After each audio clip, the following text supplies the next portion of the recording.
Chapter number 20, verse number 20. This is chronic.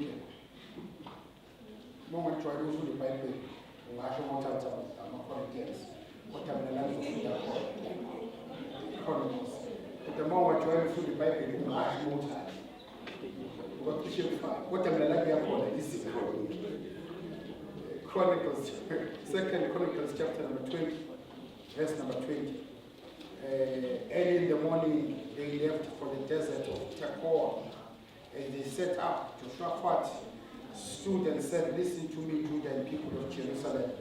Have faith in the Lord your God, and you will be upheld. And have faith in his prophets, and you will be successful."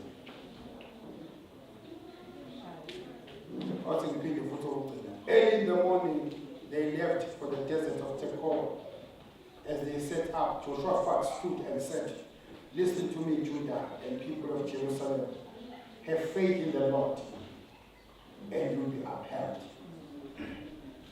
Any translation, it have faith in the Lord, your God, and you will be established. They said, have faith in his prophets, and you will be successful. I don't know if you understand.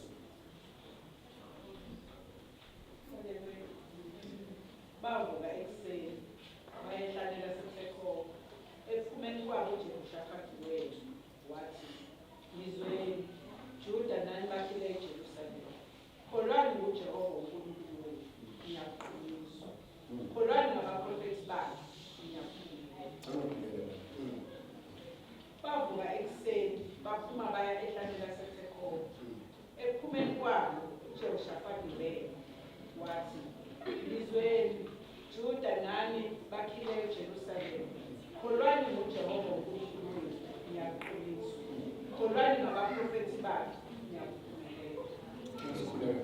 Baba wethu siyabonga Nkosi nasekuseni izwi lakho phakathi kwelabo siyakhuleka egameni likaJesu. Inhliziyo yethu ibheke kuSuthi ulangazelela kwethu nakulolusuku namhlanje egameni likaJesu. Ekuseni bazalwane, ngiyafisa sikhulume ngale ndaba.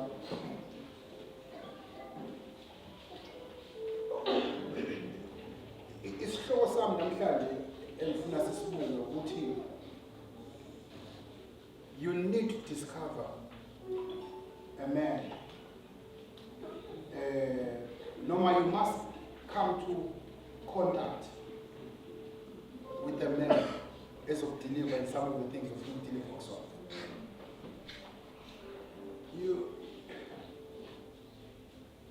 You see, emhlabeni esiphila kuwona siphila la khona wonke umuntu ufuna ukwazi ukuthi azenzele yena yonke into, futhi azenzele angafaki umuntu, futhi azenzele. Yabo njengamanje even nama-systems omhlaba adizayinwe ngendlela ukuthi ukwazi ukuzenzela yonke into ungazange ulelayo komunye umuntu. Angazi mina ngiyanisayela bazalwane. Ukhona izinto ezayikhokhela imali ukuthi ufuna umuntu azokufakela, kodwa the more siqhubeka siphila, the more umhlaba wenza kube lula ukuthi ukwazi ukuzenzela yona yonke into. There's a time la where I was young, makuthenga i-TV, kwakubiza ubhuti wamakhelwane owazi ama-TV, ezoxhuma i-TV, because kwakuyinto engathi complicated. Nokwena ibuye ihlihlisa, ulinde umuntu ozozofaka i-code, i-area la i-align nayo yonke into. You needed somebody to assist you ukuze ikwazi ukuma leyo. But as time goes, usecontact with plug and play, where into ithengile uyivula ikutshele yona ukuthi ishona ngala, ushone ngala. Akuyiunderstand lento ngishona.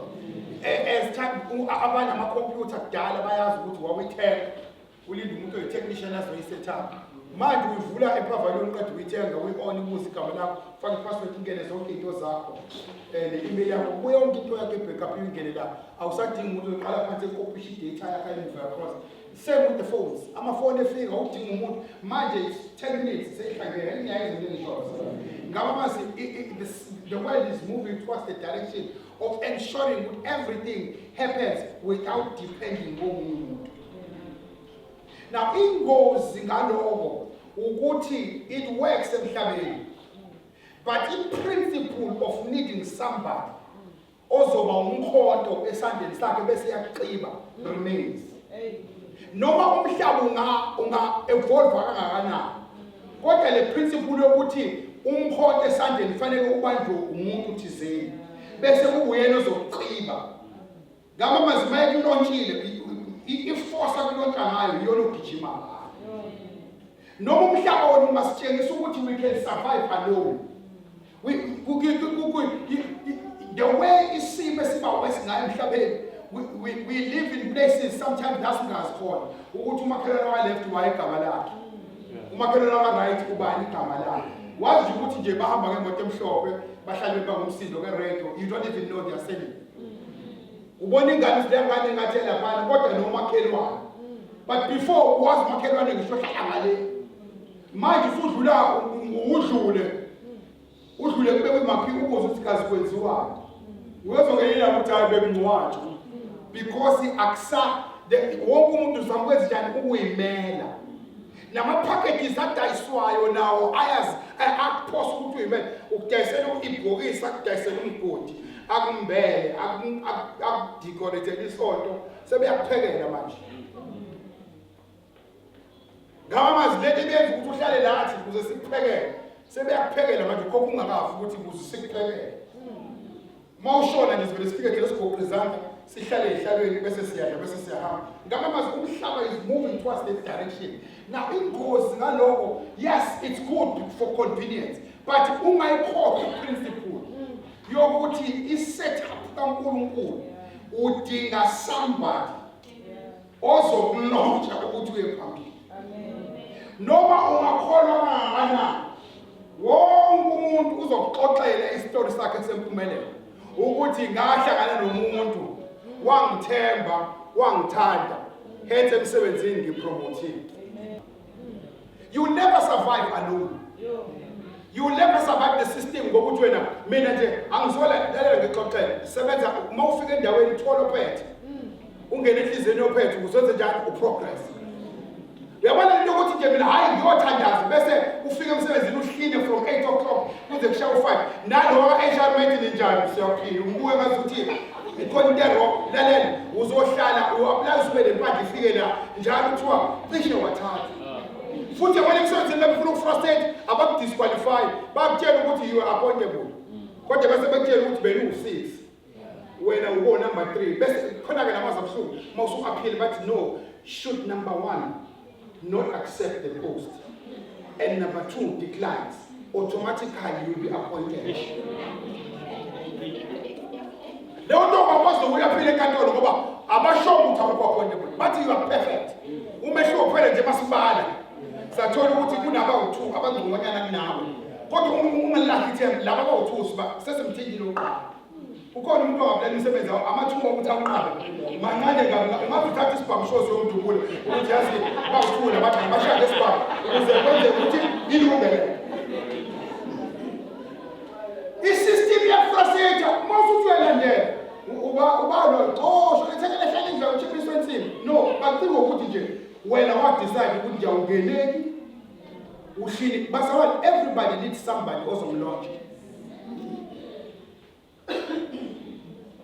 we sifika la khona sikholwa khona ngendlela ukuthi asabi in touch ne reality saba ngefethi siyathandaza kuphela okunye konke siyigoqela izandla namhlanje ke la sifunda khona iBhayibheli likhuluma ngokuthi iba nokukholwa uNkulunkulu lento ngizoyixova kancane leli verse lithi mawufunda kahle lithi isuccess ayiveli uNkulunkulu kodwa ivela kubantu but before success uNkulunkulu uyas-establish uthi have faith in the Lord your God yena he will establish you ngama mazwi uNkulunkulu uzokugxilisa then mawusugxilile bese ethi kholwa abaprofeti abekezulu imali abaprofeti basemhlabeni bese ethi mawukholwe uyayibona abaprofethi wenze njani uyophumelela.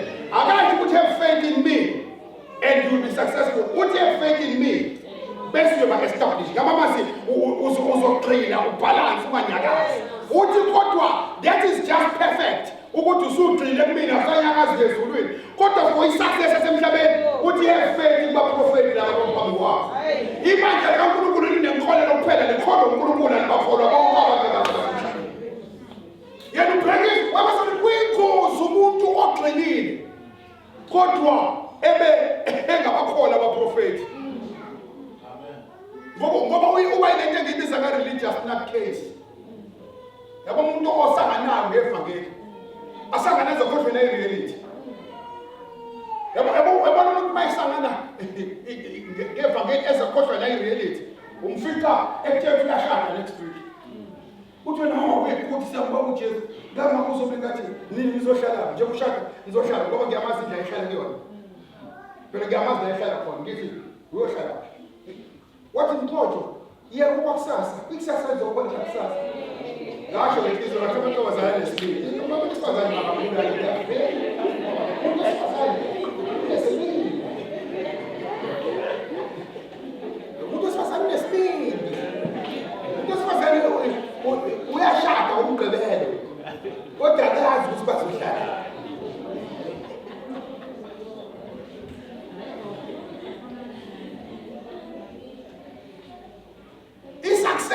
Yes, God ordains everything, but you need to be established. Ngoba la kufuthi ukukholwa abaprofethi uNkulunkulu ngamkholo you will be successful, but uyingozi umuntu ophumelela kodwa engaqinisile.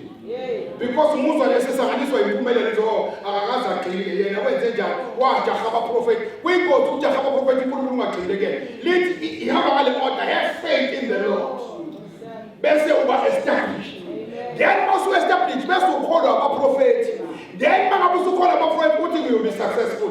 Ngamanye amazwi the two cannot work. Fanele kusebenzisane lokubili ukuze impilo yakhe ibe njani ibe balance ngoba nalo ojaha abaprofethi aphumelele. Uyingozi ngoba umuzwe ukhuluma ukuthi naye anayisho. Uyazi kwenzakalani? Ujaha abaprofethi. Umbona ngani umuntu ojaha abaprofethi? Umbona ukuthi ushintsha amasonto.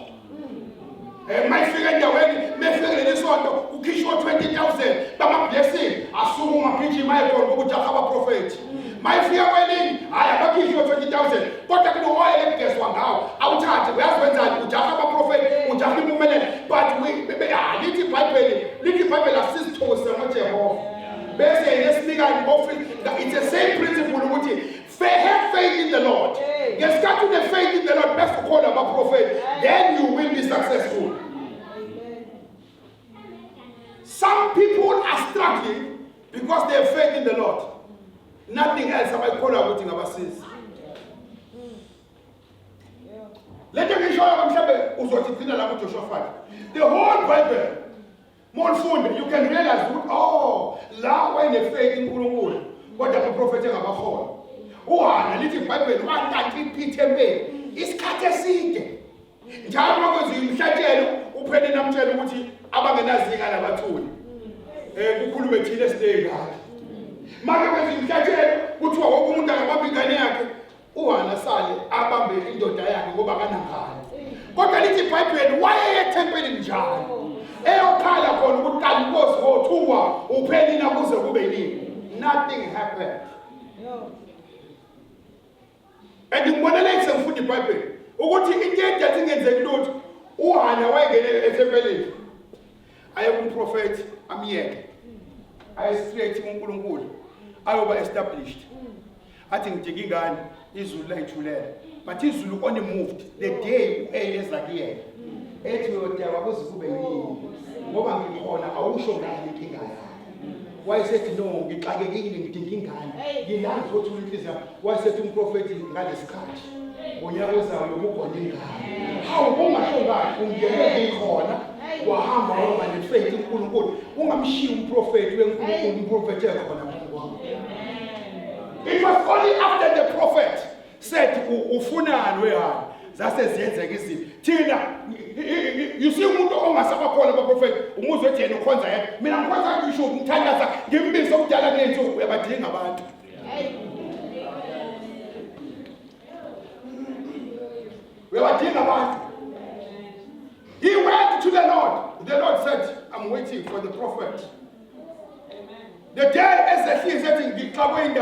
ngani wathi umprofeti ngalesikhathi the great man of faith Abraham lithi iBhayibheli wathengiswa ingane efuna ingane wayilinda kwaze kwashaya isikhathi sasadlula isikhathi sokuthi umkakhe angathola ingane but akwenzekanga lutho kodwa it was only after kuvakashela amadoda elithi iBhayibheli wathi uNkulunkulu wathi kumkakhe benzele amaqebelengwane ubenzele inyama bese beyadla lithi iBhayibheli sebedlile abaprofeti basebethi ngalesikhathi ngalesikhathi ngonyaka ozayo wena sami uphethe ingane how bekuthulele no you needed somebody lo umuntu wesithembiso lokukhuluma ngayo kodwa isithembiso salinda kwaze kwafika la madoda kwayibona ashoyo ukuthi ngalesi sikhathi ngonyaka ozayo usuphethe ingane ngamanye amazwi noma ungahlakanipha kanjani wasifazana umshuneni we have it traced eBhayibheli ukuthi she was a generous somebody and we know generosity always produces good results malibonke igama lenkosi igenerosity ikhona injalo kodwa waze kwafika la kuphela khona ukudla kwangenzeka lutho ukuthi akithi wayilibele efaka nje efaka ethi khona ezokwenzeka kwaze kwafika lapha nasekusele yokugcina ngomusa kaNkulunkulu wafika umprofeti wathi ngenzela ukudla wathi omunye akusekho ukudla okusele manje ukuthi kudle mina nendodana yami bese kuyaphela wathi umprofeti sekufika all right amen nikeza mina wayesenikeza umprofeti it took a man ukuthi afike and share a meal with her then kwase kuyima kwenzekani kwase kuyingcebe endlini yakhe ngamanye amazwi igenerosity is like faith kodwa without a man you are just establishing yourself kodwa you need somebody also propel iproblem yakho wena usazi ngisho abazali bakho usuphile nje kwi-island yokuthi yonke into God shall supply, God will provide. Why kudane nje ukuthi usuma wakethi mfana wami inkosi ukubusisa la ukhona nje la uhamba khona ngathi ungaphumelela you need somebody also kulontsha esandleni. Praise the Lord. The church of today believes ukuthi ngomusa kaJesu sathola ukuthi there are things esidinga ukuthi kube khona abantu. I am not in any way replacing Jesus Christ. Ungamsusa uJesu ingabona ukuthi be established. Ngabe bazibanga ka-establish ophuma ngento engikhuluma ngayo uma eceleni kodwa aba-established bese bedinga umuntu ozokhuluma bese kuyenzeka. There is a man that you need. Ithi iBhayibheli for 38 years ngoba uzothi ngithatha into endala. Let's come to the new covenant. 38 years indoda ihleli isendaweni ephilisayo futhi isendaweni la abantu bephila khona.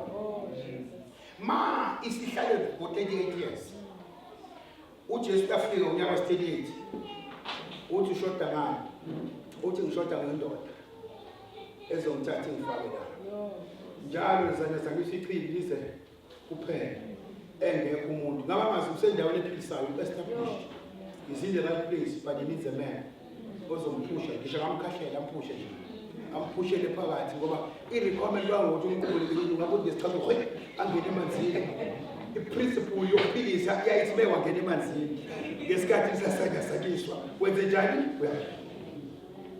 but 38 years akho ngisho usathane babuseba nje othi nje angizokuthinta ngesandla ngoba wena nje ngizovele ngithi nje ushoda la umuntu ozokukhahlela 38 years kodwa baba usathane letho mhlawumbe ngicabanga ukuthi no isosaythi enosathane nje sengakafiki ukusathane ukuthi ushiye umuntu wazi ukuthi mina namphusha nje bazama ukusathane asikuqinise 38 years no asikubivali yabo abantu babe usathane kudala ngiunderstand about 5 years 38 years should kwazalwa ingane yasabadala ukhona nje lo le razi hleli akekho nje uthi akaphushwa akekho nje ukuthi. And number 2 umndeni wakhe belekuthathwa usathane kwafanele kube khona ingane ezothi ngamhlanje mabibe lapha yathi makunyaka ziphusha imali ngumphushe akekho 38 years umndeni usathane society usathane 38 years hayi ukuthi mfiki kuyaziwa ukuthi from time to time icriminal zanyasanyiso and iyaziwa ukuthi ongene phakathi njani uyaphila iBhayibheli alisho ukuthi kwangenwa ngemali noma uwena mawungenile uyaphila kodwa nje bayibukela kuthi angithi babethi Where akahlali inkinga yakhe but uthini lesombe isigqoko akahlali njalo. Ngabona abantu kade baba uSathane. 38 years. Ufika kuJesu uthi uhlalelele uthi ngishoda ngomuntu ozongiphusha. Uthi hawu ushoda ngeke uJesu azibhekile uthi I am the man. Uthi sekuyimina ke indoda ke esifikile. And mina ngisafiki ke kuphela lokuphusha kodwa sekufike neqhibi ke manje. Ngesikhathi wena ulindile ubulindile ezangezizwa sekufike iqhibi ke lizama ngasonke isikhathi. Awusadingi umuntu ozophusha, awusadingi sekufike iqhibi sayifike. Sashintsha isimo ngoba sekufika indoda. But ukuphila kwakukhona kushoda indoda. Amen. Asithathe a step further uJesu. Yena uqobela before we go to Jesus.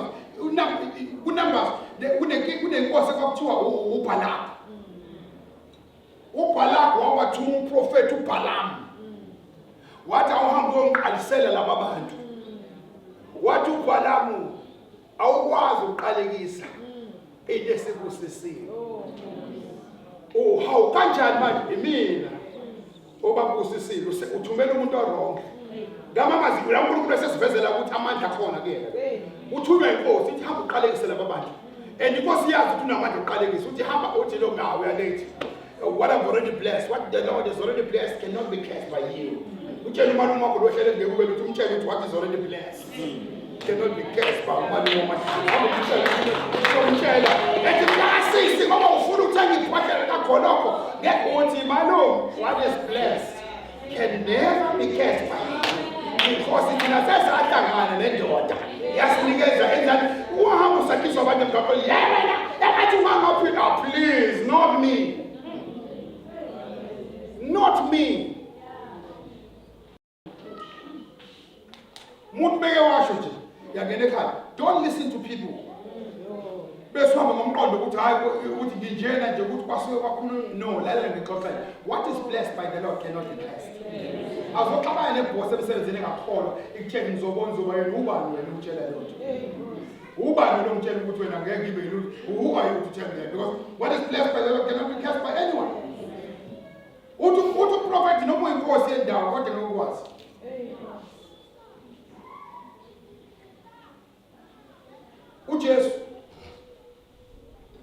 uJesu umdala kunensuku. Mawufunda kahle iBhayibheli lithi kwakufanele ube khona umuntu ozoletha prosperity yethu emhlabeni. Somebody was needed to bring our salvation. Ukukhululeka kwethu kwakudingeka indoda. The reason why uNkulunkulu engasebenzanga ngamadoda ayikhona ukuthi nawo ayiqhelezekile.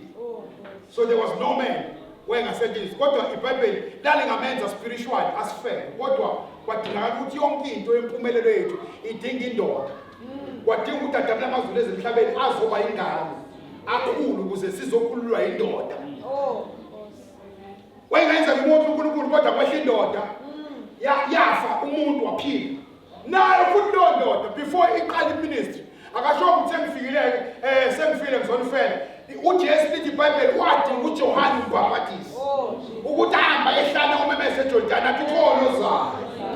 Mina ngoba manje ngisabhapatisa ngamanzi kodwa ukhona ozana amandla akula sesizweni. Ngaba ngamazi uJesu naye needed uJohane umbhapatisi ukuthi azomlontsha ukuze aqale ngoba every hero needs to be in somebody else's hand ukuze enze njani amlontshe. Heroes need heroes. Leya kuyophila wethu ukuthi uzoziphilela bazalwane last year khona look for the prophet of that area and say Nkosi ngoba sengila manje ngizolontsheka ngale ndlela ungaphili impilo yakho wedwa.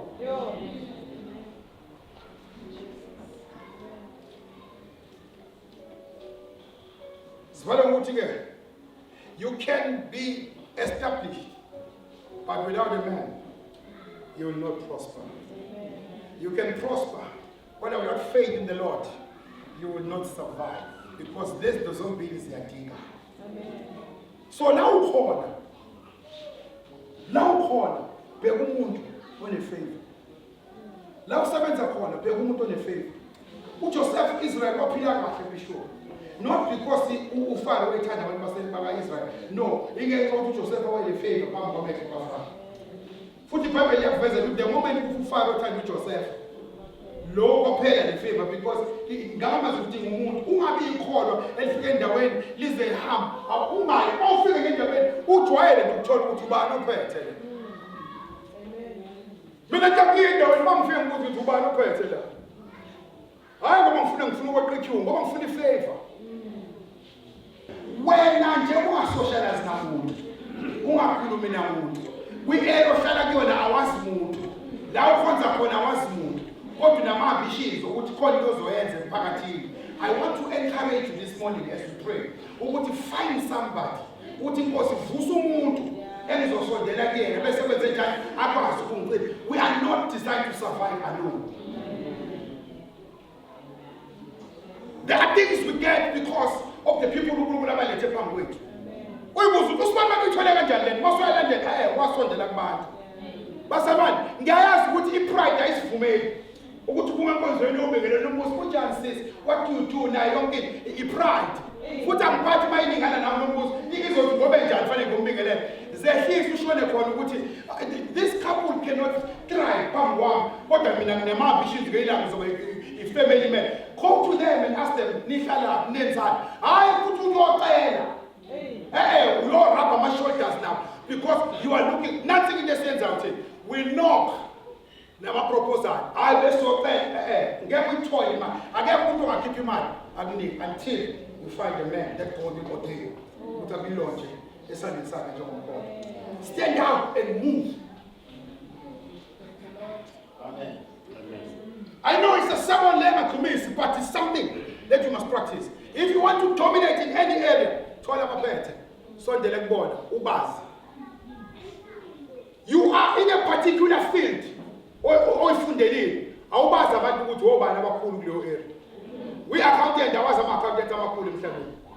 We are busy studying accounting kodwa awubazi ama-account. Ufuna ukuba engineer awazi ngisho ifeme enkulu eThekwini ukuthi yini. You don't even know engineers. For you to survive, rub shoulders with people who are going to launch you. Asiphumeli la siyona ama-shoulders. Le ndaba ukuthi uzoba ithiwa impomedla yodwa, it doesn't work bathandekayo. Basabani, let us make it. Let us know each other. Singaphili esontweni sizona izitha. You are a teacher. Khona ama-principal la esontweni. Uthisha uhlele ekhaya kodwa wazi ukukhuluma no-principal la esontweni ukuthi makunepost eqhamukayo. Inkonzo iphuma nje ifaka isikhwama sakwami. Sibona ku-Facebook ukuthi uyagraduate.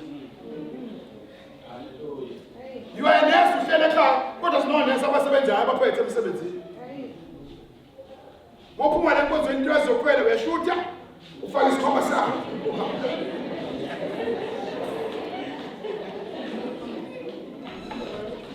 Find a man who's going to launch you.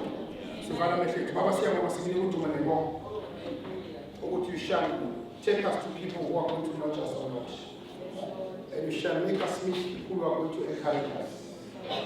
And you are going to make us, Lord, connect with people who are going to see potential in us. And whatever we do, O Lord, I pray, with any step we're going to make, I pray we can make 20 steps ahead of us.